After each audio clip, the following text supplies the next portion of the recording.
You know that word average? We use it all the time. But have you ever stopped to think that maybe, just maybe, it doesn't really tell the whole story? Well, we're about to dive into a hidden rule that shapes, well, pretty much everything, from natural disasters to your social media feed. And it proves that the most important things in life are anything but average. See, we all kind of grow up with this mental image of the world. The bell curve, right? Take something simple like human height. Most people are somewhere in the middle. The really tall and really short folks are rare, and even they aren't that far from the middle. It makes the world feel neat, tidy, predictable. But what if that's just a comfy illusion? I mean, what if that entire mental model is completely, even dangerously wrong? What if the events that truly define our lives, we're talking market crashes, blockbuster hits, viral trends, what if they don't play by those nice, neat rules at all? Okay, so let's put a name on this predictable, comfortable world we think we live in. Let's call it the world of averages. The thinker Nassim Taleb has this amazing way of framing it. He calls that predictable world mediostran. And it makes sense, right? If you put 1,000 people in a room, even if you add the world's tallest person, the average height doesn't really change all that much. But then there's Extremistan. And in Extremistan, a single event, just one data point, can come in and change absolutely everything. All right, so let's step out of the cozy world of Mediocristan for a minute. It's time to take a trip into the wild, unpredictable, and frankly, far more interesting reality of Extremistan. So this is the native habitat of what Taleb calls the Black Swan event. It has 3 key ingredients. First, it's a total shocker, an outlier that nobody sees coming. Second, its impact is massive, a real game changer. And third, and this is the sneaky part, after it happens, everyone looks back and creates a story for why it was totally obvious and predictable all along. And this right here just drives the point home. Look at height. The tallest person is nowhere near double the height of the average person. But now look at hurricane damage. Hurricane Katrina wasn't just a little bit worse than the old record holder, it was more than twice as costly. That's not just a bigger number. That is the brutal, unforgiving math of Extremistan. So, visually, here's what we're talking about. On the left, that's the world we expect to see. A thin tail where extreme events are basically impossible. But on the right, that's the world we often get. A fat tail. And what's lurking in that long fat tail? All the stuff that seems unimaginable, but is actually a mathematical certainty. So, you might be asking, is this all just random, total chaos? Or could there be some kind of hidden rule? A simple mechanism that's actually creating all of this wild complexity? Well, it turns out there is. The secret is a force that's so powerful and so common, you've definitely heard of it, but maybe not in this context. It's a kind of positive feedback loop, and it's best summed up by a very, very familiar phrase. Now, the fancy term for it is preferential attachment, but you and I know it as the rich get richer effect. I mean, think about it. When you join a new social network, who do they suggest you follow? The people who already have millions of followers, right? That's it in action. Popularity breeds more popularity. Success breeds more success.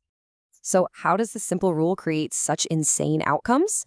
Well, just picture a network that's growing. A new person shows up.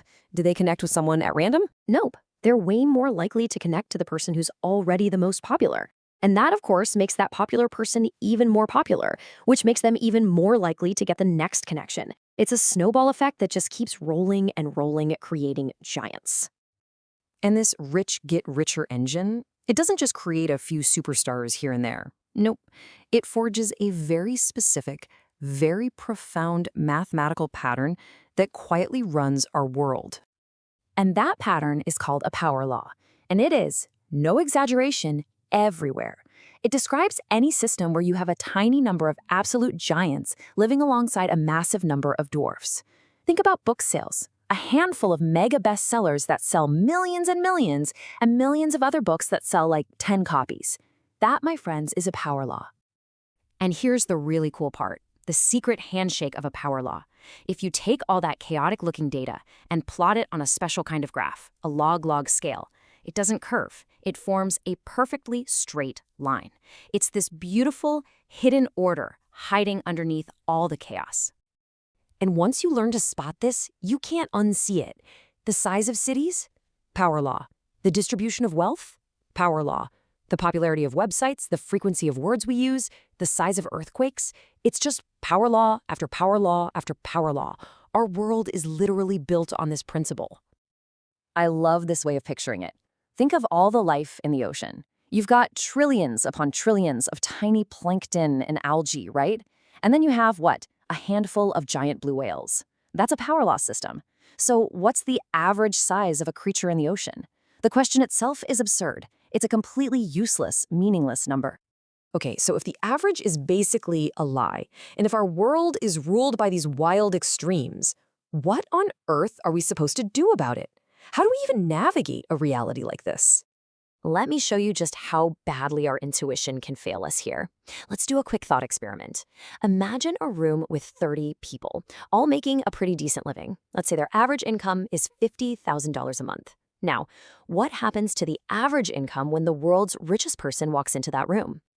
Boom. The average monthly income instantly jumps to over $32 million. But here's the kicker. Is that number useful? No, it's a complete fiction. It doesn't represent the 30 regular people, and it doesn't represent the billionaire either. In this world of extremes, the average isn't just useless, it's dangerously misleading. So here's the real takeaway from all this. The goal isn't to get better at predicting the next black swan, the next market crash or viral sensation. You can't. It's a fool's game. The real goal is to build for robustness, to create systems in your life and in your work that are strong enough to survive the unexpected negative shocks, and flexible enough to take advantage of the unexpected positive ones. And I really want to leave you with this powerful thought. These extreme, world-changing events, they aren't magic. They aren't bolts from the blue. They are a natural, predictable feature of the systems we live in. The only thing that's truly incomprehensible, it's our stubborn insistence on using the wrong tools, like the bell curve, that keep us blind to the way the world actually works.